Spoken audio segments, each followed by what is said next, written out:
السلام علیکم ورحمۃ اللہ تعالی وبرکاتہ۔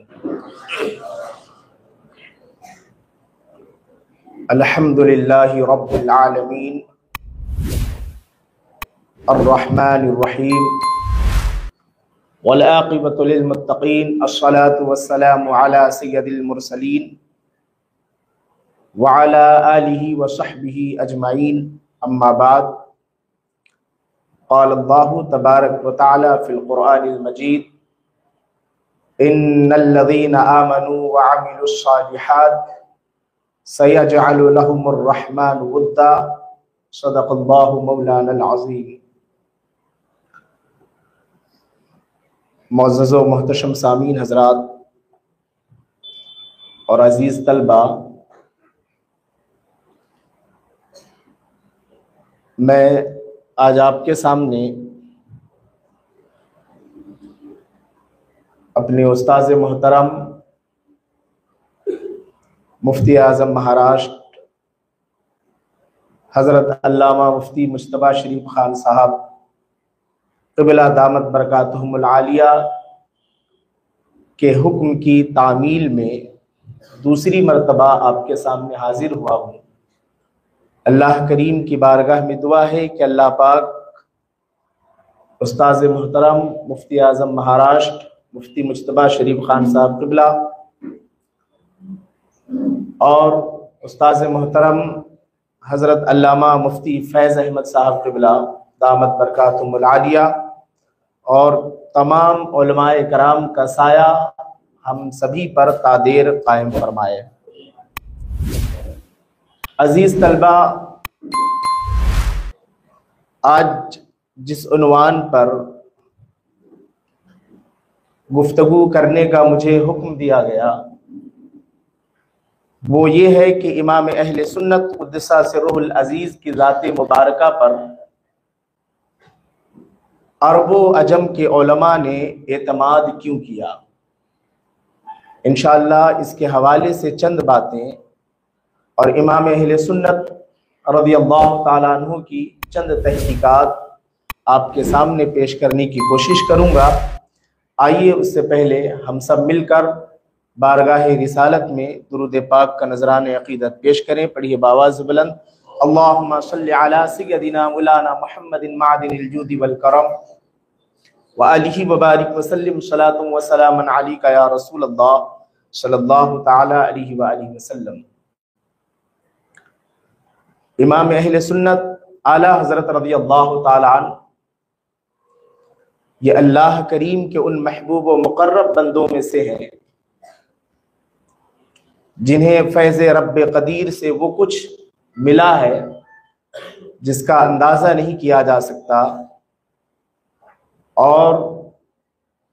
حقیقت تو یہ ہے کہ امام اہل سنت رضی اللہ تعالی عنہ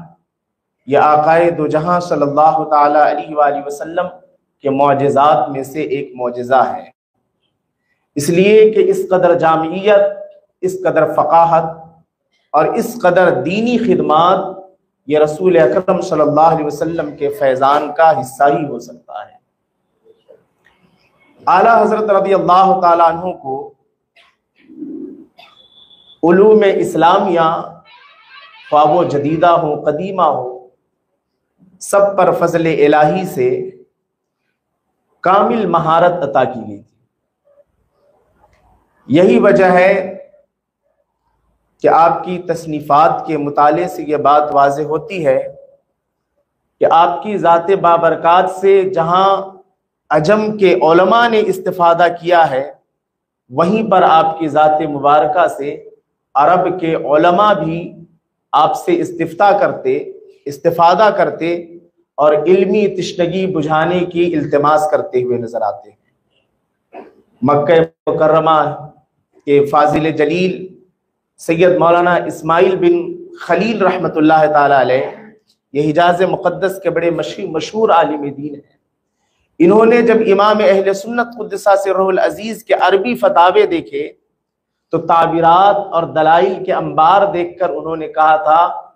کہ اللہ کی قسم میں کہتا ہوں اور سچی بات کہتا ہوں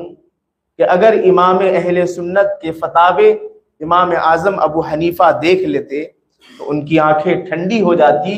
اور وہ امام اہل سنت کو اپنے تلامذہ میں شمار فرما لیتے۔ اسی طرح مفتی مکہ معظمہ علامہ سید ابو الخیر احمد ابو الخیر میرداد رحمۃ اللہ تعالی علیہ 1323 ہجری میں ان کی عمر 70 سال سے زائد ہو چکی تھی، لیکن انہوں نے اعلیٰ حضرت رضی اللہ تعالیٰ عنہ کی تصنیف کردہ علم غیب سے متعلق الدولۃ المکیہ کو انہوں نے اول تا آخر سماعت فرمایا اور علوم خمسہ کے اضافے کا حکم فرمایا، اور جب رخصت ہوتے وقت امام اہل سنت نے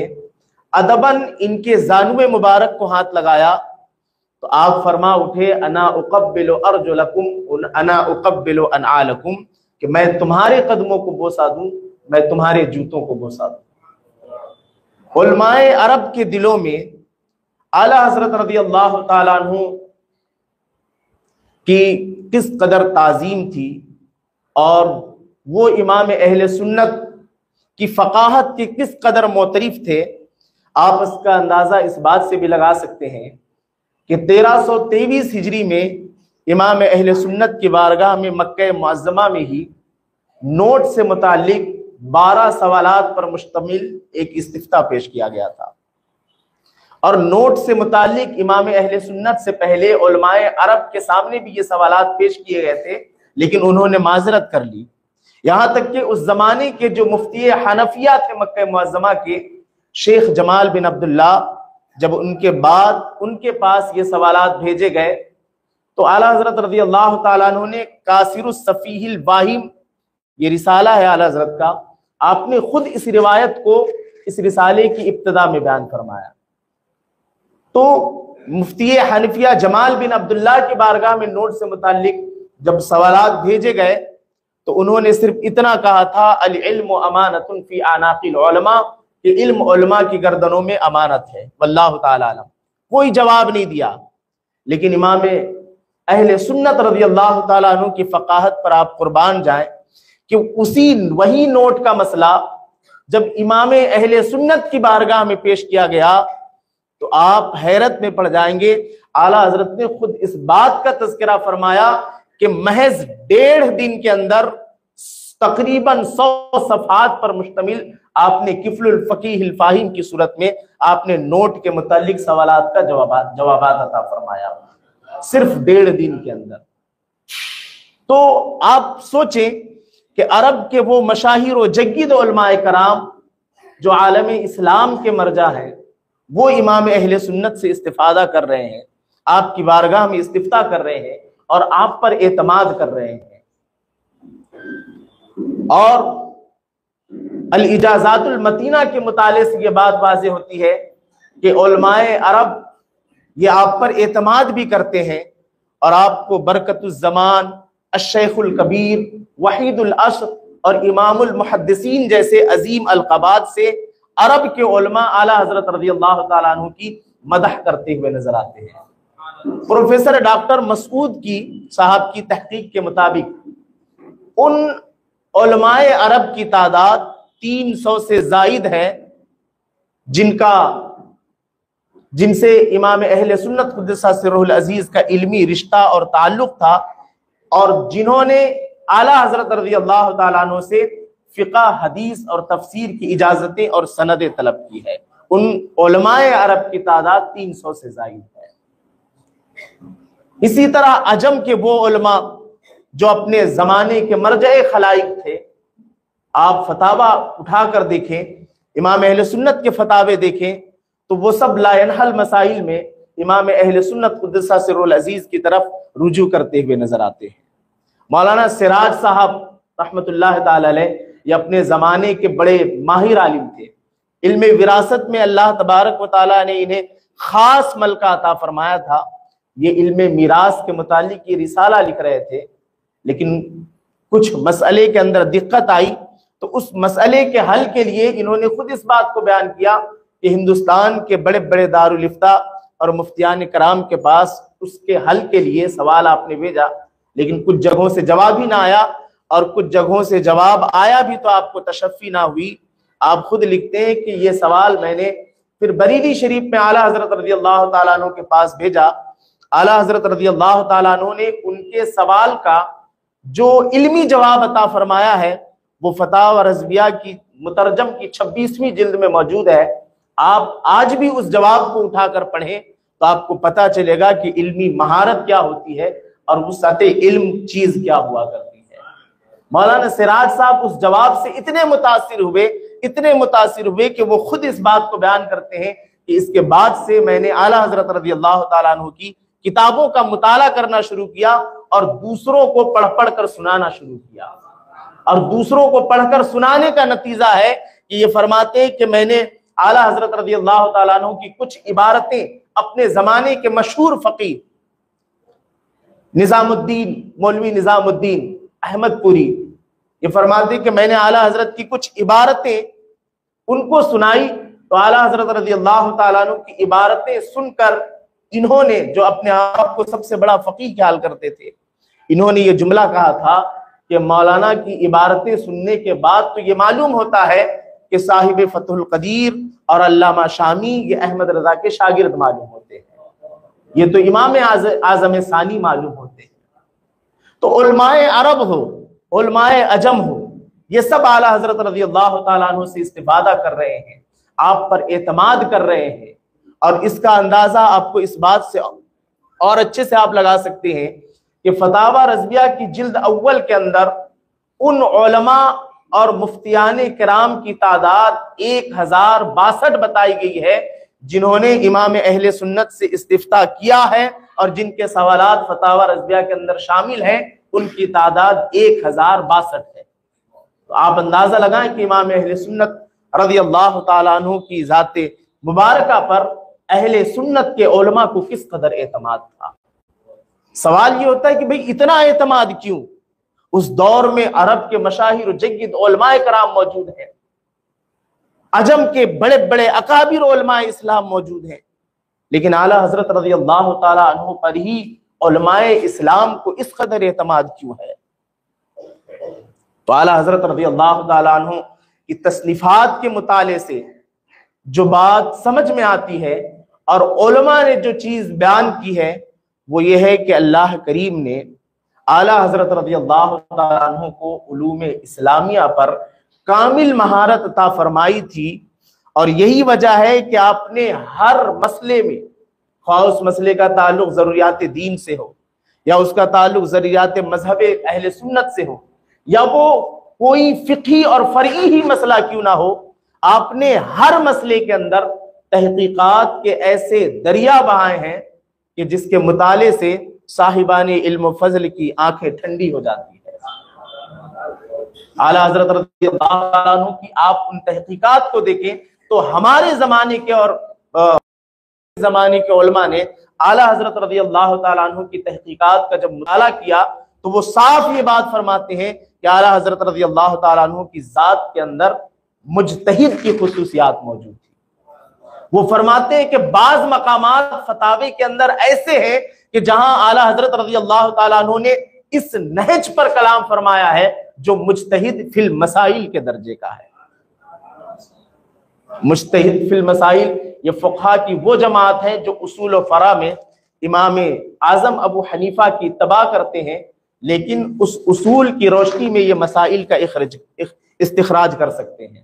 تو فقہا کی ان جماعت کو مجتہد فی المسائل کہا جاتا ہے۔ تو اعلیٰ حضرت رضی اللہ تعالیٰ عنہ کی تحقیقات کو دیکھ کر یہ کہا گیا کہ آپ کے اندر مجتہد فی المسائل،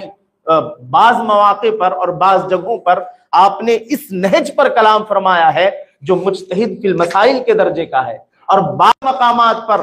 آپ کا کلام، آپ کی تحقیق یہ اصحاب تخریج کے شان کا ہے، اور بعض مقامات پر آپ نے جو کلام فرمایا ہے وہ اصحاب ترجیح کے مقام اور مرتبے کا آپ نے کلام فرمایا ہے۔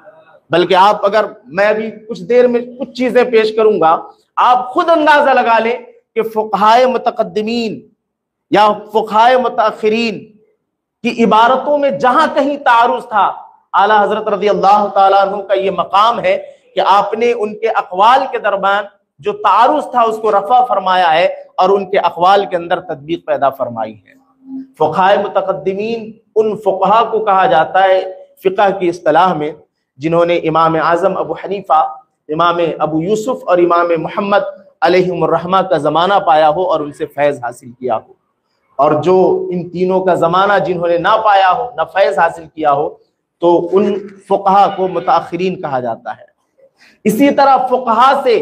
مسائل کے جو گوشے مخفی رہ گئے ہیں، جس کو انہوں نے چھوڑ دیا یا جس کا حل نہیں بیان کیا، فتاوی رضویہ مطالعہ کریں، آپ کو معلوم ہوگا کہ اعلیٰ حضرت رضی اللہ تعالیٰ عنہ نے اس کا حل بھی بیان فرمایا ہے۔ اگر متاخرین کے اقوال میں کہیں پر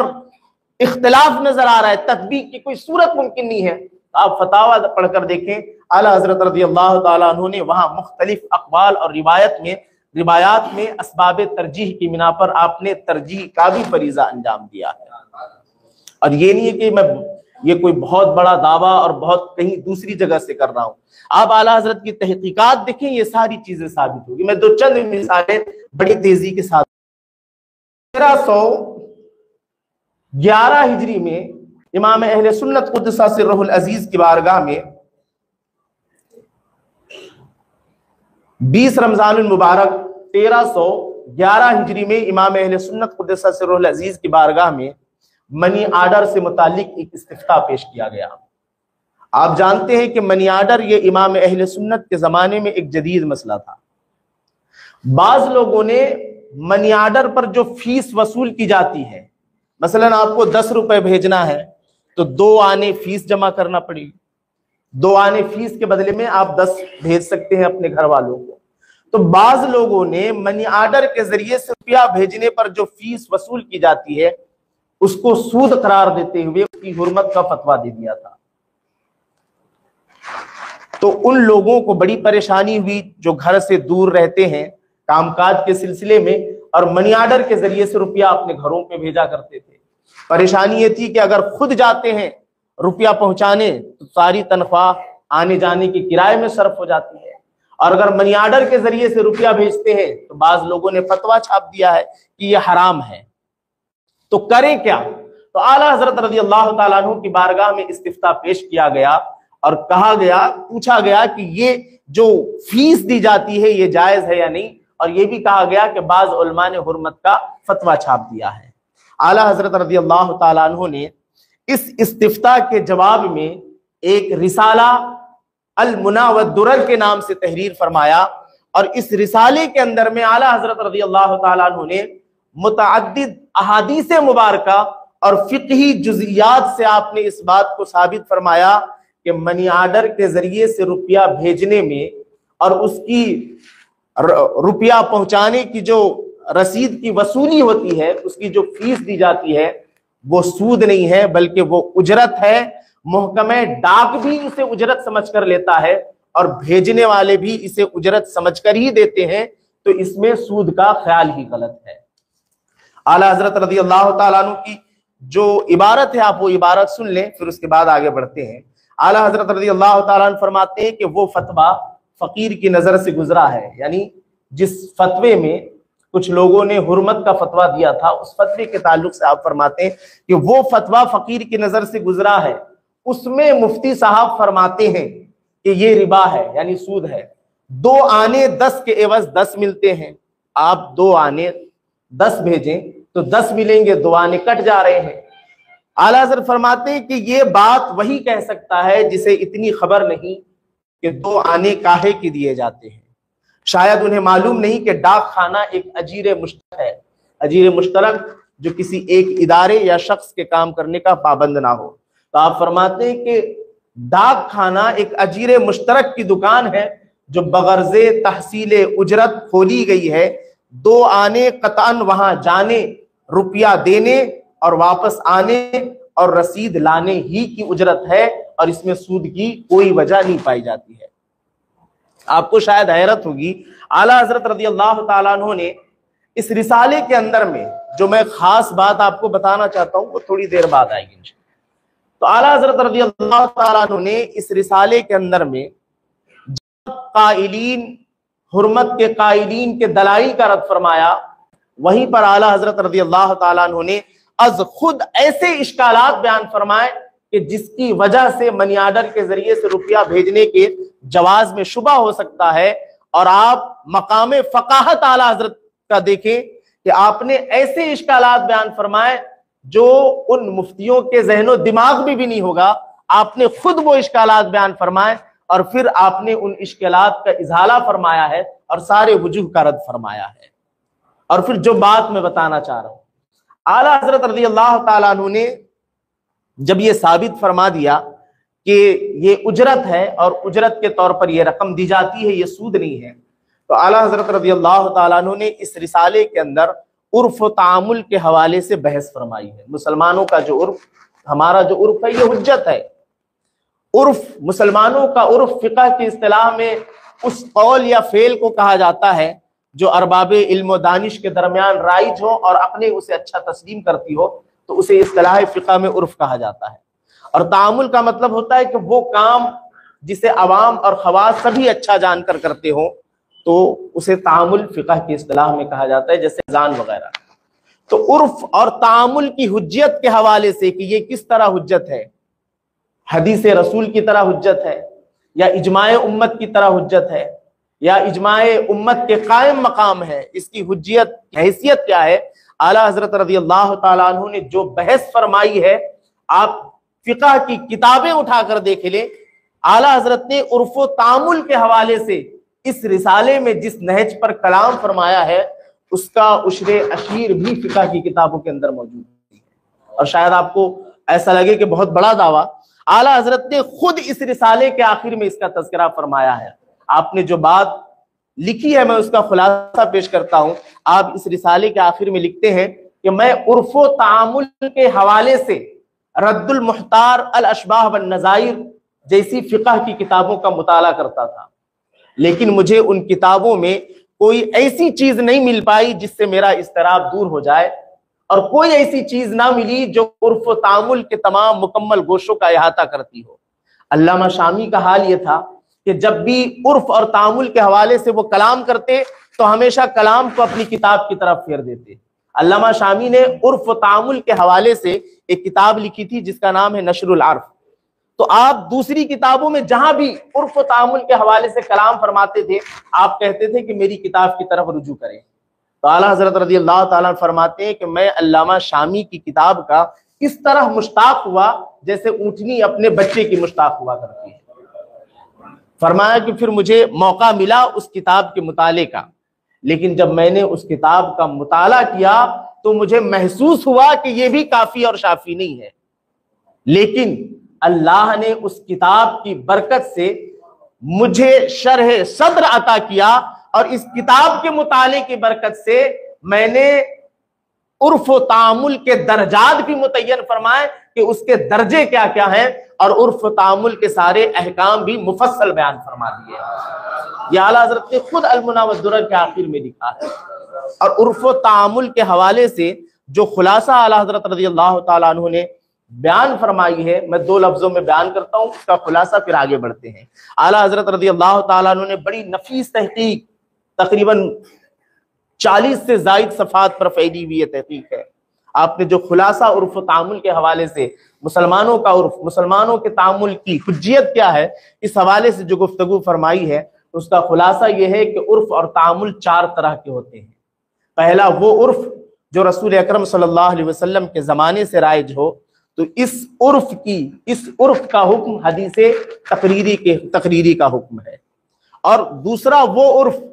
جو دنیا کے تمام مسلمانوں کا ہو، آپ فرماتے ہیں کہ یہ اجماع امت ہے جو حجت شرعیہ ہے۔ اور تیسرا وہ عرف اور تعامل جو تمام بلاد عالم کے اکثر مسلمانوں کا ہو، آپ فرماتے ہیں یہ اجماع کے قائم مقام ہے اور اسی کو سواد اعظم کہا جاتا ہے۔ اور پھر فرمایا کہ چوتھا عرف وہ ہے کہ کسی ملک یا کسی صوبے کے اکثر مسلمانوں کا عرف حادث، نیا طریقہ جو عہد رسالت کے بعد رائج ہوا ہو، اور ان کی حجیت کے حوالے سے آپ فرماتے ہیں کہ پہلے والا عرف حدیث مرفوع کے حکم میں ہے، دوسرا والا عرف یہ اجماع امت ہے، اور تیسرا والا عرف اجماع کے قائم مقام ہے، سواد اعظم ہے جس کی اتباع کا حکم دیا گیا ہے، اور چوتھا والا جو عرف ہے وہ بھی حجت ہوتا ہے لیکن مخصوص حالات میں یہ صرف حجت ہوتا ہے، جبکہ پہلے 3 والے یہ دلائل مطلقہ ہیں، یعنی ہر حال میں حجت ہوتے ہیں۔ دلائل مطلقہ فقہ کی اصطلاح کے اندر ان دلائل کو کہا جاتا ہے جو ہر حال میں حجت ہوتے ہیں، کسی مخصوص حالات اور مخصوص مقامات کے محتاج نہیں ہوتے ہیں، جیسے کتاب و سنت، اجماع، قیاس۔ اور دلائل مقیدہ ان دلائل کو کہا جاتا ہے جو مخصوص حالات میں حجت بنتے ہیں۔ تو آپ فرماتے ہیں کہ پہلے والے 3 دلائل مطلقہ ہیں، ہمیشہ حجت بنیں گے، اور چوتھے والا جو عرف ہے وہ صرف مخصوص حالات میں حجت بنتا ہے، اور وہ 3 یہ نص شرعی کے مقابل بھی قابل عمل ہوتے ہیں، اور یہ چوتھے والا عرف نص شرعی یعنی حدیث، اجماع اور سواد اعظم کے مقابل میں مرجوح قرار پاتا ہے، اور قیاس کے مقابل میں راجح قرار پاتا ہے۔ تو آپ دیکھیں کہ وہ عرف و تعامل کہ جس کی بحثیں فقہ کی کتابوں کے اندر موجود نہیں ہے، اللہ پاک نے اعلیٰ حضرت کو کیسا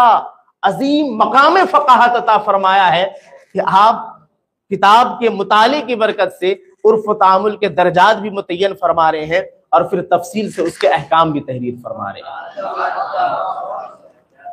اعلیٰ حضرت رضی اللہ تعالیٰ عنہ کے مقام تحقیق کا آپ اس سے بھی اندازہ لگا سکتے ہیں۔ آپ الحمدللہ سب درس نظامی کے طلبہ ہیں۔ فقہ کی اکثر کتابوں کے اندر یہ مسئلہ بیان کیا گیا ہے کہ کسی مباح کنویں یا مباح حوض سے اگر کوئی نابالغ بچہ پانی لے، کسی گلاس میں، کسی برتن میں، وہ پانی نکال لے، اور پھر وہی پانی اگر اس حوض یا کنویں میں ڈال دے، تو اس حوض کے بقیہ پانی، اس حوض کے پانی یا کنویں کے پانی کے استعمال کا کیا حکم ہوتا ہے؟ فقہ کی تمام کتابوں کے اندر یہ لکھا ہوا ہے کہ اگر نابالغ بچہ ایسی حرکت کرے، یعنی حوض یا کنویں سے پانی نکالے اور نکالنے کے بعد پھر اسی کنویں یا حوض میں ڈال دے، تو اس کنویں یا حوض کے پانی کا استعمال سب کے لیے ناجائز اور ممنوع ہو جاتا ہے، سب کے لیے۔ اور اس کی علت فقہا نے یہ بیان کی ہے کہ نابالغ بچے نے جب مباح کنویں یا حوض سے پانی لیا تو پانی اس کی ملکیت میں آ گیا، اور جب اس نے واپس ڈال دیا تو گویا کہ اس کی ملکیت یہ پانی کے ساتھ مخلوط ہو گئی، اور جب اس کی ملکیت پانی کے ساتھ مخلوط ہو گئی تو اب اس کا استعمال سب کے لیے منع ہو جائے گا اور ناجائز ہو جائے گا۔ فقہ کی تمام کتابوں کے اندر آپ پڑھ لیں، یہ مسئلہ بیان کیا ہوا ہے۔ اب آپ سوچیں کہ جس دور میں پانی کے حصول کا دار و مدار ہی کنووں اور حوض پر ہو، اس دور میں یہ مسئلہ بظاہر کتنا دشوار ترین مسئلہ تھا۔ بھئی جس علاقے میں ایک ہی کنواں ہو فرض کریں، اور وہاں کوئی نابالغ بچہ اگر ایسی حرکت کر دے تو کتنی پریشانی آ جائے گی۔ تو فقہ کی کتابوں کے اندر فقہا نے اس مسئلے کو بیان کیا، لیکن اس کا حل بیان نہیں کیا کہ کون سا طریقہ اختیار کریں، کون سی صورت اختیار کریں کہ جس کے سبب نابالغ بچہ اگرچہ ایسی حرکت کر دے لیکن اس کے باوجود کون سا طریقہ اختیار کریں کہ پانی کا استعمال سب کے لیے جائز اور درست ہو جائے۔ اعلیٰ حضرت نے خود اس بات کو لکھا ہے کہ علامہ شامی اور علامہ طحطاوی جیسے جلیل القدر فقہا نے اس مسئلے کو جہاں بیان کیا تو بیان کرنے کے بعد صرف اتنا لکھا ہے کہ اس میں حرج عظیم ہے، اتنا ہی لکھا۔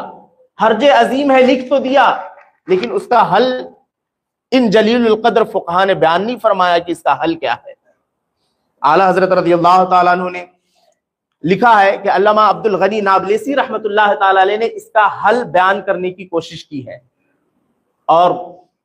انہوں نے جو حل بیان کیا علامہ عبد الغنی نے رحمۃ اللہ تعالیٰ علیہ نے، وہ حل یہ ہے کہ اگر نابالغ بچہ اس طرح کی حرکت کر دے تو اس کے ولی سے اجازت لے لے، تو اس کا ولی اگر اجازت دے دے تو پھر اس پانی کو استعمال کیا جا سکتا ہے۔ اعلیٰ حضرت رضی اللہ تعالیٰ عنہ اس حل پر اراد قائم کرتے ہوئے آپ ارشاد فرماتے ہیں کہ اللہ تبارک و تعالی عبد الغنی پر رحم فرمائے اور ہم پر بھی رحم فرمائے۔ آپ ارشاد فرماتے ہیں کہ اللہ تبارک و تعالی عبد الغنی پر رہے اور رحم کرے اور ہم پر بھی رحم کرے۔ اور پھر اعلیٰ حضرت نے اس مقام پر علامہ عبد الغنی نابلسی نے جو حل بیان فرمایا، ارشاد فرمایا، اس پر اراد قائم کرتے ہوئے ارشاد فرماتے ہیں کہ نابالغ کے تصرفات 3 طرح کے ہوتے ہیں۔ ایک نفع محض، جس میں صرف نابالغ کا نفع ہی نفع ہو، جیسے ہبہ قبول کرنا۔ عاقل بچہ بذات خود ہبہ قبول کر سکتا ہے کیونکہ اس میں اس کا نفع ہی نفع ہے۔ ایک وہ جس میں نقصان کا بھی احتمال ہو اور نفع کا بھی احتمال ہو، جیسے خرید و فروخت، تو اس میں ولی کی اجازت ضروری ہے، ولی اجازت دے تو ٹھیک ورنہ نہیں۔ اور تیسرا، نابالغ کے تصرفات تین طرح کے، تیسرا یہ ہے کہ جس میں اس کا سراسر نقصان ہی نقصان ہو، جیسے طلاق دینا یا آزاد کرنا، اس میں نقصان ہے۔ اعلیٰ حضرت رضی اللہ تعالیٰ عنہ فرماتے ہیں کہ بچہ، اگر نابالغ بچہ کنویں کے اندر پانی ڈال دے اور اس کا ولی اس پانی کے استعمال کی اجازت دے تو اس میں بچے کا سراسر نقصان ہی نقصان ہے، تو یہ تیسری قسم میں داخل ہے۔ تو جب تیسری قسم میں داخل ہے تو ولی کی اجازت سے بھی وہ پانی جائز الاستعمال نہیں ہو سکتا ہے۔ آپ نے یہ اراد قائم کیا، اور پھر حل کیا ہے؟ جب اس سے بھی وہ پانی جائز الاستعمال نہیں ہو سکتا تو اس کا حل کیا ہے؟ اعلیٰ حضرت رضی اللہ تعالیٰ عنہ نے، آپ اٹھا کر دیکھیں فتاوی رضویہ کی دوسری جلد، آپ نے جو حل بیان کیا ہے وہ حل سنے۔ اعلیٰ حضرت رضی اللہ تعالیٰ عنہ نے حل بیان کیا وہ فقہا کے بیان کردہ قاعدے کی روشنی میں آپ نے اس کا حل بیان فرمایا ہے۔ آپ حل بیان کرتے ہوئے ارشاد فرماتے ہیں کہ اس کا فقہا نے یہ قاعدہ بیان کیا ہے، پہلے آپ خلاصہ سن لیں پھر اعلیٰ حضرت کے کلمات بھی سماعت کیجئے گا۔ اعلیٰ حضرت رضی اللہ تعالیٰ عنہ نے جو حل بیان کیا ہے اس پانی کے قابل استعمال ہونے کا، جو حل بیان کیا، اس حل کا خلاصہ یہ ہے کہ فقہا نے یہ قاعدہ اپنی کتابوں کے اندر بیان کیا ہے کہ جب یقین کسی معلوم مقام میں نہ ہو بلکہ مجہول اور مبہم مقام میں ہو تو ایسا یقین شک سے ظاہر ہو جاتا ہے۔ مطلب یہ ہوا کہ شامل ہونے والی چیز کہ دوسری چیز میں شامل ہونے کا یقین ہے، ایک چیز دوسری چیز میں شامل ہوئی ہے یہ تو یقینی طور پر معلوم ہے، لیکن کس حصے پر، کس جگہ پر شامل ہوئی وہ حصہ اور مقام معلوم نہ ہو تو ایسی صورت میں سابقہ یقین شک سے زائل ہو جاتا ہے۔ مثال کے طور پر اناج کا ایک ڈھیر ہے اور اناج کے ڈھیر کے ایک حصے پر نجاست لگی ہے، لیکن ہم نہیں جانتے ہیں، اتنا تو معلوم ہے کہ نجاست لگی ہے، قطعی یقینی طور پر نجاست کے شامل ہونے کا علم ہے، لیکن ہم نہیں جان رہے کہ کس حصے پر نجاست شامل ہوئی ہے، کس حصے پر نجاست لگی ہوئی ہے۔ تو ایسی صورت میں اناج کے اس ڈھیر سے جب کسی کو کچھ نکال کر اس میں سے دے دیا جائے تو اب کسی بھی حصے میں نجاست کے پائے جانے کا یقین نہیں رہے گا، بلکہ نجاست کا پایا جانا اور نہ پایا جانا یہ مشکوک ہو جائے گا، اور اس شک کی وجہ سے جو سابقہ یقین، پہلا یقین تھا کہ نجاست شامل ہوئی ہے، یہ والا یقین شک سے زائل ہو جائے گا۔ یہ فقہا نے قاعدہ بیان کیا۔ اعلیٰ حضرت فرماتے ہیں اب اس قاعدے کو اپنی نگاہ کے سامنے رکھو اور نابالغ بچے کے مسئلے کو اسی قاعدے پر جاری کرو۔ تو جب نابالغ بچے نے کنویں سے پانی یا مباح حوض سے پانی نکالا تو پانی اس کی ملکیت میں آ گیا، اور جب نابالغ بچے نے کنویں کے اندر یا حوض کے اندر پانی ڈالا تو گویا نابالغ بچے کی ملکیت کنویں کے پانی کے ساتھ مخلوط ہو گئی ہے۔ یعنی ہمیں یقین تو ہے کہ نابالغ بچے نے کنویں کے اندر پانی ڈالا ہے، لیکن پانی کی خصوصیت یہ ہے کہ پانی ایک جگہ سے دوسری جگہ منتقل ہوتا ہے، بڑھتے رہتا ہے، تو اس کے منتقل ہونے کی وجہ سے وہ حصہ اور مقام ہمیں معلوم نہیں ہے کہ کس حصے پر ہے وہ اس کا شامل کیا ہوا پانی، کس مقام پر ہے اس کا شامل کیا ہوا پانی۔ تو آپ فرماتے ہیں کہ ایسی صورت میں اس کنویں یا حوض میں سے اتنا ہی پانی جتنا اس بچے نے ڈالا ہے نکال کر دے دیا جائے۔ اب نکال کر دینے کے بعد وہ جو شامل ہونے کا یقین تھا وہ یقین زائل ہو جائے گا، اور جو کنویں اور حوض کا اصل حکم تھا کہ اس کا پانی سب کے لیے استعمال کرنا جائز اور درست ہے، یہ اصل حکم لوٹ آئے گا۔ آپ نے جو مثال، آپ کے جو لفظ ہے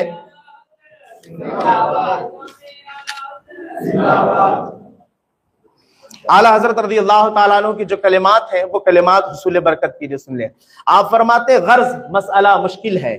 اور اس میں ضرور حرج ہے، اور حرج مدفوع بالنص ہے، وَأَنَا أَقُولُ وَبِاللَّهِ التَّوْفِيقُ۔ آپ فرماتے بوجہ احتمال انتقال، یعنی پانی کے ایک جگہ سے دوسری جگہ منتقل ہونے کی احتمال کی وجہ سے اختلاط ملک سبی کا یقین کسی موضع معین میں نہیں بلکہ موضع مجہول و مبہم میں ہے، اور ایسے یقین پر اس شے کے بقا و زوال میں شک طاری ہو تو یقین زائل اور حکم اصل حاصل ہوتا ہے۔ جیسے دائین چلانے میں، دائین جیسے کھلیان پر بیل چلاتے ہیں تو اس کو دائین کہتے ہیں، تو جیسے دائین چلانے میں بیل ضرور پیشاب کرتے اور اناج کا ایک حصہ یقیناً ناپاک ہوتا ہے، مگر متعین نہ رہا تو بعد تقسیم یا اس سے کچھ ہبہ یا صدقہ کرنے سے سب پاک ہو جائے گا، کہ ہر ایک کہے گا کہ ممکن کہ ناپاک دانے دوسرے حصے میں رہے یا گئے ہوں، یوں ہی چادر پر ناپاکی کی یقین اور جگہ معلوم نہیں۔ تو آپ دیکھیں کہ وہ مسئلہ جو سخت ترین اور مشکل ہے، جس میں حرج عظیم ہے، فقہا اپنی فقہی کتابوں کے اندر اس مسئلے کو بیان تو کر رہے ہیں لیکن اس کا حل بیان نہیں فرما رہے۔ اعلیٰ حضرت رضی اللہ تعالیٰ عنہ کی فقاہت کا عالم یہ ہے کہ آپ جب مسئلے کو بیان فرما رہے ہیں تو پھر آپ نے اس مسئلے کا حل بھی تفصیل کے ساتھ بیان فرمایا ہے۔ اچھا، اتنی بڑی فقاہت، ان سب کے باوجود یاد رکھیں اعلیٰ حضرت رضی اللہ تعالیٰ عنہ نے کبھی بھی اپنے لیے برتری یا کسی منصب یا کسی مرتبہ علم و حکمت کا خیال نہیں فرمایا۔ اب سوچیں نا کہ مقام فقاہت کتنا بلند و بالا ہے، فقہ کی کتابوں میں جو بحثیں موجود نہیں ہیں، کچھ بحثیں موجود ہیں، آپ اس کی تفصیل بیان کر رہے ہیں۔ فقہا سے جو گوشے مخفی رہ گئے، جس کا حل انہوں نے بیان نہیں کیا، آپ نے اس کا حل بیان کیا۔ اس کے باوجود ایسا نہیں ہے کہ آپ نے بہت آپ نے برتری کی خواہش کی ہو، کسی منصب کی خواہش کی ہو، یا اپنے لیے مرتبہ علم و حکمت کا خیال کیا ہو۔ اعلیٰ حضرت رضی اللہ تعالیٰ عنہ کی ذات مبارکہ کیسی ذات مبارکہ ہے، آپ اس کو دیکھیں کہ اعلیٰ حضرت رضی اللہ تعالیٰ عنہ یہی فرماتے ہیں کہ آپ نے ایک مقام پر ارشاد فرمایا، ہاشا فقیر تو ایک ناقص قاصر ادنا طالب علم ہے، کبھی خواب میں بھی اپنے لیے مرتبہ علم قائم نہ کیا، اور بحمدہ تعالی بظاہر اسباب یہی ایک وجہ ہے کہ رحمت الہی میری دستگیری فرماتی ہے۔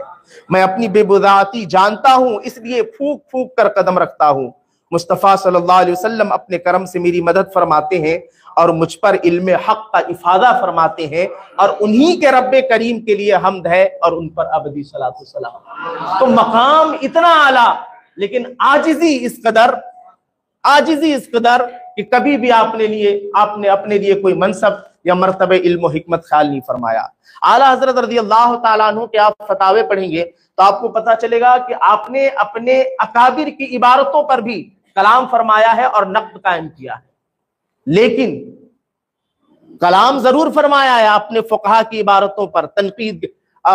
نقد کیا ہے، کلام فرمایا ہے، لیکن ساتھ ہی ساتھ آپ نے اپنے اکابر کے ساتھ حسن ادب کی آپ نے مکمل رعایت فرمائی ہے اور مکمل خیال رکھا ہے۔ بلکہ آپ اٹھا کر دیکھیں تو آپ کو پتا چلے گا آج ہمارے زمانے میں کیا ہوتا، ہم اگر 2-3 صفحات بھی لکھ دیں تحقیق کے نام پر تو پھر سامنے والی کے ہمارے ہاں کوئی حیثیت نہیں رہتی ہے۔ اعلیٰ حضرت رضی اللہ تعالیٰ عنہ کا مقام دیکھیں، اتنا مقام بلند و اعلیٰ، آپ اپنے اکابر پر کلام فرما رہے ہیں، فقہا پر، لیکن ان کے ادب کا خیال رکھ رہے ہیں۔ بلکہ پڑھیں تو آپ کو پتا چلے گا کہ جو کچھ آپ کلام فرماتے ہیں اس کلام کو ان کی کتابوں کی برکت آپ قرار دیا کرتے ہیں۔ ایک جو مقام پر اعلیٰ حضرت رضی اللہ تعالیٰ عنہ نے جو لکھا ہے، آپ ارشاد فرماتے ہیں کہ ہاں میں اپنے رب کی رضا کے لیے حمد کرتا ہوں، اور وہ مجھے کافی ہے کہ کبھی میرے دل میں یہ خطرہ نہ گزرا کہ میں عالم ہوں یا فقہا کے گروہ سے ہوں یا اماموں کے مقابل مجھے کوئی لفظ کہنا پہنچتا ہے۔ ہاں، حکم و حکمت شرع سے مجھے ان کے ساتھ کچھ مجال ہے، میں تو ان کا نام لیوا ہوں اور ان کا طفیلی ہوں، انہی سے لیتا ہوں اور فائدے پاتا ہوں، مجھ پر جو فیض آتا ہے انہی سے آیا کرتا ہے۔ اس کی برکت سے مولا نے مجھ پر دروازے کھول دیے اور آسان کیے۔ جد الممتار کے اندر علامہ شامی رحمۃ اللہ تعالی علیہ نے ایک مقام پر ایک مسئلہ بیان کیا، اور مسئلہ بیان کرنے کے بعد آپ نے یہ جملہ لکھ دیا کہ مجھے اس کا حل میری سمجھ میں نہیں آ سکا، اس کا حل مجھ پر ظاہر نہ ہوا۔ اعلیٰ حضرت رضی اللہ تعالیٰ عنہ نے اس پر حاشیہ لکھا ہے جو جد الممتار کے نام سے شائع ہے۔ تو جہاں علامہ شامی رحمۃ اللہ تعالیٰ نے یہ لکھا ہے کہ مجھ پر اس کا حل ظاہر نہیں ہوا، مجھے مسئلے کا حل معلوم نہ ہو سکا، وہاں اعلیٰ حضرت رضی اللہ تعالیٰ عنہ نے یہ جملہ لکھا ہے، ظہر لنا ببرکت خدمت کلماتکم، اور ہمیں آپ حضرات کے کلمات کی خدمت کی برکت سے اس کا حل سمجھ میں آ گیا۔ تو آپ یہ آپ کی عاجزی ہے، انکساری ہے، اور اکابر اور فقہائے اسلام کے ساتھ یہ آپ کا حسن و ادب ہے۔ تو آج اسی روش اور اسی تعلیمات کی ضرورت ہے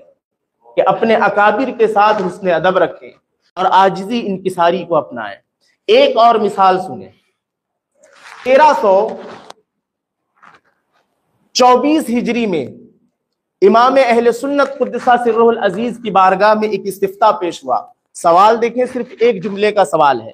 سوال یہ تھا کہ زکام جاری ہونے سے وضو جاتا ہے یا نہیں، بس اتنا ہی سوال تھا، زکام جاری ہونے سے وضو جاتا ہے یا نہیں۔ اعلیٰ حضرت رضی اللہ تعالیٰ عنہ نے بلغم کی قے سے استدلال کرتے ہوئے آپ نے ارشاد فرمایا کہ زکام کتنا ہی جاری ہو اس سے وضو نہیں جاتا، کیوں کہ محض بلغمی رطوبات طاہرہ ہیں جس میں آمیزش خون یا ریم کا اصلاً احتمال نہیں۔ اقول ہمارے علماء تشریح فرماتے ہیں کہ بلغم کی قے کسی قدر کثیر ہو ناقض وضو نہیں۔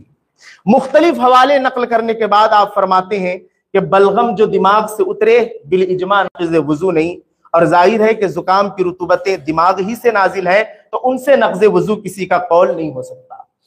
خلاصہ یہ ہے کہ جب اعلیٰ حضرت سے پوچھا گیا تو آپ نے بلغم کی قے سے استدلال فرمایا کہ فقہا نے لکھا ہے کہ بلغم کی قے سے وضو نہیں ٹوٹتا۔ طہارت سے استدلال درست نہیں، اس لیے کہ قاعدہ یہ ہے کہ جو حدث نہیں نجس نہیں، لیکن اس کا الٹا نہیں کہ جو نجس نہ ہو حدث بھی نہ ہو۔ مثال کے طور پر نیند، جنون، بے ہوشی پاک ہیں، نجس نہیں ہیں، لیکن اس کے باوجود ناقض وضو ہیں، اور صحیح اور معتمد مذہب پر نیند اس کی طہارت کا حکم ہے، لیکن پھر بھی اس سے وضو ٹوٹ جاتا ہے۔ تو جب اس سے وضو ٹوٹ جاتا ہے تو سونے والے آدمی کے منہ کی رال سے زکام سے نقض وضو پر استدلال کیسے درست ہو سکتا ہے، اور علامہ طحطاوی پر اعتراض کیسے درست ہو سکتا ہے؟ اعلیٰ حضرت رضی اللہ تعالیٰ عنہ نے اس رسالے کے اندر دو مستقل دلیلیں قائم فرمائی اور اس بات کو ثابت کیا کہ زکام کتنا ہی جاری ہو اس سے وضو نہیں ٹوٹتا، اور پھر علامہ طحطاوی کے جو شبہات تھے ان شبہات کا رد کیا، اور شبہات کو دور کرتے ہوئے آپ ارشاد فرماتے ہیں کہ فقہا کا جو یہ قاعدہ ہے جس قاعدے پر علامہ طحطاوی نے مسئلے کو متفرق کیا ہے وہ قاعدہ مطلق نہیں ہے بلکہ وہ قاعدہ مقید ہے۔ آپ لکھتے ہیں کہ حقیقت امر یہ ہے کہ درد و مرض سے جو کچھ بہے اسے ناقض ماننا اس بنا پر ہے کہ اس میں آمیزش خون وغیرہ نجسات کا زن ہے۔ غرض کے امام اہل سنت نے دو مستقل دلیلیں دی اس قاعدے کی جس قاعدے کی بنا پر علامہ طحطاوی کو شبہ تھا، اس شبہے کا ازالہ فرمایا، اس قاعدے کی وضاحت فرمائی، اور تیسری دلیل کے طور پر آپ نے یہ جملہ ارشاد فرمایا کہ اگر ان تمام دلائل قاہرہ کے بعد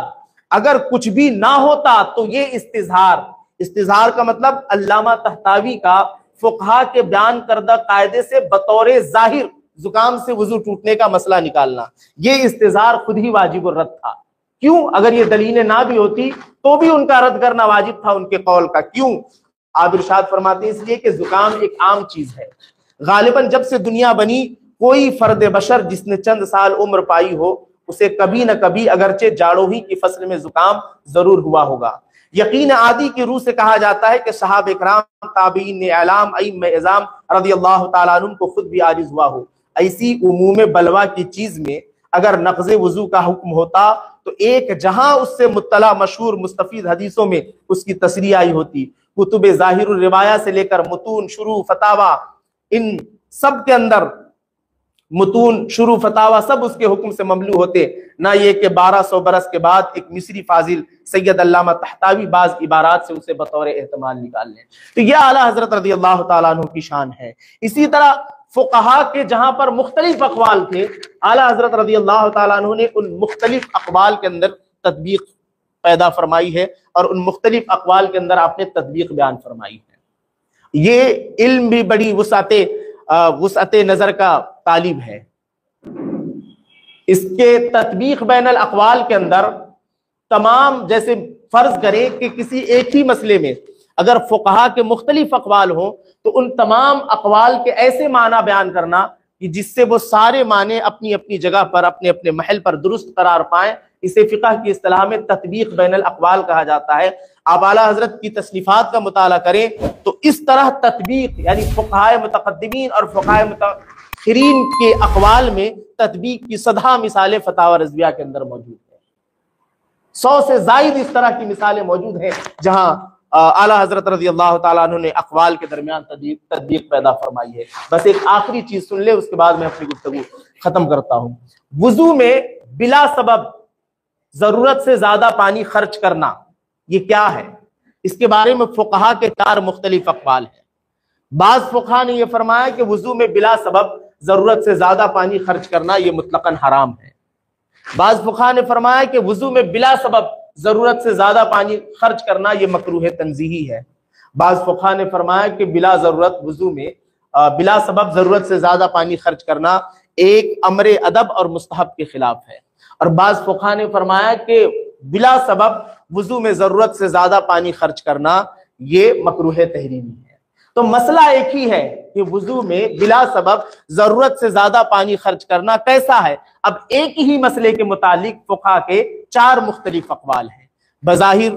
سطحی نظر رکھنے والا ان چاروں اقوال کو دیکھے تو وہ گھبرا جائے، لیکن قربان جائیں اعلیٰ حضرت رضی اللہ تعالیٰ عنہ کی فقاہت پر کہ آپ نے ان چاروں مختلف اقوال کے 4 جدا جدا محل بیان فرمائے اور چاروں کو ان کے صحیح معنی اور محل پر آپ نے تطبیق دی ہے اور ان سب کے معنی کو درست قرار دیا ہے. آپ نے ان چاروں کے 4 جدا جدا محل بیان فرمائے. بالکل مختصر سے وقت میں بیان کرتا ہوں، آپ اسے سمجھنے کی کوشش کریں. اعلیٰ حضرت رضی اللہ تعالیٰ عنہ نے تطبیق دیتے ہوئے یہ ارشاد فرمایا کہ جن فقہا نے وضو میں بلا سبب ضرورت سے زیادہ پانی خرچ کرنے کو حرام قرار دیا ہے، ان فقہا کے اس قول کا صحیح محل یہ ہے کہ وضو میں سنت سمجھ کر ضرورت سے زیادہ پانی خرچ کیا جائے. مثلا آپ سنت سمجھ کر اعضائے وضو کا آپ 4تھی یا 5ویں مرتبہ دھوئیں تو اس صورت میں مطلقاً بالاتفاق بالاجماع سب کے نزدیک حرام ہے. تو جن فقہا نے یہ کہا ہے کہ وضو میں بلا سبب ضرورت سے زیادہ پانی خرچ کرنا حرام ہے، تو ان فقہا کے قول کا صحیح محل یہ ہے کہ وضو میں سنت سمجھ کر 3 سے زائد مرتبہ یعنی زیادہ 3 سے زائد مرتبہ پانی خرچ کرنے کو سنت سمجھا جائے، اور اس عقیدے اعتقاد کے ساتھ اگر پانی زیادہ خرچ کیا جائے تو یہ بالاتفاق حرام ہے. اور پھر آپ فرماتے ہیں کہ جن فقہا نے یہ کہا ہے کہ یہ مکروہ تنزیہی ہے، جن فقہا نے یہ کہا ہے کہ یہ مکروہ تنزیہی ہے، تو آپ فرماتے ہیں کہ جن فقہا نے کہا ہے کہ مکروہ تنزیہی ہے تو ان فقہا کے اس قول کا صحیح محل یہ ہے کہ آدمی بلا اعتقاد سنت یعنی زیادہ پانی خرچ کرنے کے سنت ہونے کا عقیدہ نہ ہو، بلکہ بلا اعتقاد سنت 4تھی یا 5ویں یا 6ویں مرتبہ اعضائے وضو کو اس طرح دھوئے کہ وہ پانی کسی پیڑ کے تھالے میں گرے یا کسی برتن میں گرے جس کا پانی جانور پیتے ہو یا جس درخت کو پانی کی ضرورت ہو. تو ایسی صورت میں پانی خرچ نہیں ہوا، صرف نہیں ہوا اور اسراف کی تعریف متحقق نہیں ہوئی، اس لیے اسے مکروہ تحریمی یا حرام نہیں کہا جائے گا، لیکن چونکہ ہے بلا وجہ خرچ کرنا اس لیے یہ مکروہ تنزیہی ہوگا. اور جن فقہا نے فرمایا کہ مکروہ تحریمی ہے وضو میں بلا سبب پانی خرچ کرنا، تو اعلیٰ حضرت رضی اللہ تعالیٰ عنہ لکھتے ہیں کہ اس کی صورت یہ ہے اور ان کے اس قول کا صحیح محل یہ ہے کہ آدمی بلا اعتقاد سنت پانی زیادہ خرچ کرے اور اس طرح خرچ کرے کہ وہ پانی صرف ہو جائے، ضائع ہو جائے، مثلا زمین پر بہہ جائے، تو اس صورت میں اسراف کی تعریف متحقق ہو گئی، لہذا مکروہ تحریمی قرار پائے گا. اور جن فقہا نے کہا کہ ایک ادب اور مستحب کے خلاف ہے، تو اعلیٰ حضرت رضی اللہ تعالیٰ عنہ لکھتے ہیں کہ ان کے قول کا صحیح محل یہ ہے کہ نہ تو سنت ہونے کا عقیدہ ہو اور نہ عادت ہو، بلکہ کبھی کبھار اتفاقاً خرچ کر لے، تو اس صورت میں محض ادب اور امر مستحب کے خلاف قرار دیا جائے گا. تو آپ دیکھیں کہ ایک ہی مسئلے کے اندر فقہا کے 4 مختلف اقوال تھے. بظاہر دیکھنے والا اضطراب میں مبتلا ہو جائے کہ اس مسئلے کا کیا حکم دیا جائے، لیکن اعلیٰ حضرت رضی اللہ تعالیٰ عنہ کی شان فقاہت دیکھیں کہ آپ نے خدا داد فقہی بصیرت اور نظر فراست سے آپ نے ان 4 مختلف اقوال کے جدا جدا محل بیان فرمائے، جس کے سبب وہ چاروں اقوال اپنے محل پر درست قرار پانے لگے۔ تو یہ اعلیٰ حضرت رضی اللہ تعالیٰ عنہ کا مقام فقاہت ہے۔ ہم پر ان تحقیقات کو پیش کرنے کا مقصد کیا ہے؟ آج اصل میں بہت سارا طرح کی چیزیں کہی جاتی ہے اعلیٰ حضرت رضی اللہ تعالیٰ عنہ کی تحقیقات کے حوالے سے۔ ہم صرف یہ بتانا چاہتے ہیں کہ آپ یہ دیکھیں کہ اعلیٰ حضرت رضی اللہ تعالیٰ عنہ کی تحقیقات کتنی اعلیٰ قسم کی ہوا کرتی تھی۔ آج لوگ یوں سمجھتے ہیں کہ محض قول کا مل جانا، بھی ابتدا سے لے کر آج تک دیکھیں تو صحابہ بھی کوئی ایسے نہ ہوں گے کہ جن کا کوئی قول خلاف جمہور نہ ہو، لیکن ہمیں جمہور کی اتباع کا حکم ہے۔ تو اعلیٰ حضرت رضی اللہ تعالیٰ عنہ کی تعلیمات کی اتباع کریں، اسی میں نجات ہے۔ ایک آخری چیز سن لیں، اعلیٰ حضرت رضی اللہ تعالیٰ عنہ نے فتاوی رضویہ کی پہلی جلد کے اندر اس مسئلے کو بیان فرمایا ہے کہ جنوبی اور حائضہ کا قرآن عظیم کی کسی مستقل آیت کو چھونا یا پڑھنا بالاتفاق ممنوع ہے پڑھنا، لیکن قرآن عظیم کی کسی آیت کا اتنا قلیل حصہ، کم حصہ، جس کو عرفاً قرأت قرآن نہ کہا جاتا ہو، اور ایک آیت والی قرأت جو فرض ہے وہ بھی نہ ادا ہوتا ہو، تو قرآن عظیم کی کسی ایک آیت کا اتنا تھوڑا حصہ پڑھنا یہ جنوبی اور حائضہ کے لیے جائز ہے یا نہیں جائز ہے؟ پڑھ سکتے ہیں یا نہیں پڑھ سکتے؟ اعلیٰ حضرت رضی اللہ تعالیٰ عنہ نے جو لکھا ہے، اعلیٰ حضرت رضی اللہ تعالیٰ نے لکھا ہے کہ یہاں فقہا مختلف ہے، علامہ یہاں فقہا مختلف ہیں۔ امام قرخی رحمت اللہ تعالیٰ علیہ نے منع فرمایا ہے، جلیل القدر فقہا میں سے ہے امام قرخی، یہ لکھتے ہیں کہ نہیں، جنوبی اور حائضہ قرآن عظیم کی کسی آیت کا اتنا قلیل حصہ بھی نہیں پڑھ سکتے ہیں، ان کو پڑھنا منع ہے۔ اعلیٰ حضرت لکھتے ہیں کہ امام طحطاوی اجازت دیتے ہیں، وہ کہتے ہیں کہ چونکہ ایک قرأت عرفاً اس کو ایک آیت پڑھنا نہیں کہتے ہیں، اور جب عرف میں اس کو ایک آیت پڑھنا نہیں شمار کیا جا سکتا ہے تو اتنا قلیل حصہ جنوبی اور حائضہ پڑھ سکتے ہیں۔ تو امام قرخی نے منع فرمایا، امام طحطاوی نے اجازت دی، اعلیٰ حضرت رضی اللہ تعالیٰ عنہ نے دونوں قول کو نقل کیا، اور دونوں قول کو نقل کرنے کے بعد ارشاد فرماتے ہیں کہ اور اول یعنی ممانعت ہی بوجوہ اقوا ہے۔ آپ فرماتے ہیں کہ امام قرخی نے جو منع کا قول فرمایا ہے، کئی وجہوں سے یہی قول زیادہ قوی ہے۔ اور پھر آپ حیرت میں پڑیں گے، ایک فقہی اور فرعی مسئلے کی بات ہے، ایک فقہی اور فرعی مسئلے کے اندر دو قولوں میں سے کس قول کو اختیار کیا جائے؟ اعلیٰ حضرت رضی اللہ تعالیٰ عنہ نے جس قول کو اختیار کیا ہے، اس قول کے قوی ہونے کی 7 دلیلیں اعلیٰ حضرت نے پیش فرمائی اس مقام پر۔ تو ہم یہ سمجھتے ہیں کہ بھی فلاں فقیہ کا قول یہ ہے، اس مسئلے میں فلاں فقیہ کا قول ہے، یقیناً حکم نہ ہے، یہ الگ مسئلہ ہے، لیکن یہ بھی تو دیکھنے کی ضرورت ہے کہ ترجیحات کس جانب ہے، تصحیحات کس جانب ہے، احتیاط کس میں زیادہ ہے، ترجیح اور تصحیح دینے والوں کی قدر کیا ہے۔ اعلیٰ حضرت نے ان ساری چیزوں کا شمار اسباب ترجیح میں کیا ہے۔ جس قول کو آپ نے اختیار فرمایا، اس قول کے ترجیح کی آپ نے 7 دلیلیں پیش کی ہے، اور محض یہ ایک فقہی اور فرعی مسئلہ ہے۔ اب آپ سوچیں کہ جب ایک فقہی اور فرعی مسئلے میں امام اہل سنت کا حال یہ ہے کہ جس قول کو ترجیح کی اس کے 8 اسباب ترجیح بیان فرمائے ہیں، تو پھر عقائد اور ضروریات مذہب اہل سنت کے معاملے میں اعلیٰ حضرت رضی اللہ تعالیٰ عنہ نے کیسی عظیم دلیلیں پیش فرمائی۔ تو آج ضرورت اس بات کی ہے کہ اعلیٰ حضرت رضی اللہ تعالیٰ عنہ کی تعلیمات کو سمجھنے کی کوشش کریں، ان کی تعلیمات کو سمجھیں، اور اس بات کو ہمیشہ یاد رکھیں۔ آپ طلبہ ہیں، کچھ سال بعد فیلڈ میں جائیں گے، کام کریں گے، بہت ساری چیزوں کا سامنا ہوگا۔ اس بات کو ذہن نشی کر لیں کہ ہر معاملے میں اور ہر محاذ پر نجات امام اہل سنت قدس سر العزیز کی تعلیمات ہی میں آپ کی نجات ہے، اور اسی میں بھلائی ہے۔ اعلیٰ حضرت رضی اللہ تعالیٰ عنہ نے، آپ نے دیکھا نا، زکام جاری ہونے سے وضو جاتا ہے نہیں۔ تیمم کی تعریف کیا ہے؟ ایک چھوٹا سا سوال ہے، اعلیٰ حضرت رضی اللہ تعالیٰ عنہ نے اس چھوٹے سے سوال کے جواب میں تحقیقات کے دریا بہا دیے ہیں۔ یہ امام اہل سنت کی سچی تعلیم ہے، اور اسے تحقیق کہا جاتا ہے۔ لیکن آج کیا ہے؟ آج محض تحقیق کے نام پر اولن تو تحقیق پیش ہی نہیں کی جاتی ہے، اور اگر تحقیق پیش بھی کی جائے تو اس چیز کو تحقیق بنا کر پیش کیا جاتا ہے جسے فقہا نے تحقیق شمار ہی نہیں کیا ہے۔ ایک فقہی مسئلے کے اندر اعلیٰ حضرت اس قدر دلائل دے رہے ہیں، اس طرح تحقیقات پیش کر رہے ہیں۔ آج کس دور میں ہم زندگی گزار رہے ہیں کہ حکم کفر و دلالت جیسا سخت حکم بیان کر دیا جاتا ہے اور تحقیق کے نام پر محض نہ آنے کو قرار دیا جاتا ہے۔ یہ تحقیق ہے کیا؟ یہ امام اہل سنت کا طریقہ ہے؟ تو ذہن کے اندر بسا لیں، اعلیٰ حضرت رضی اللہ تعالیٰ عنہ کی تعلیمات کی اتباع ہر محاذ پر کریں، اسی میں کامیابی ہے۔ اللہ کریم کی بارگاہ میں دعا ہے کہ اللہ پاک ہمیں امام اہل سنت کی تعلیمات کا سچا مبلغ بنائے۔ استغفر اللہ ربی من کل ذنب واتوب الیہ۔ السلام علیکم ورحمۃ اللہ۔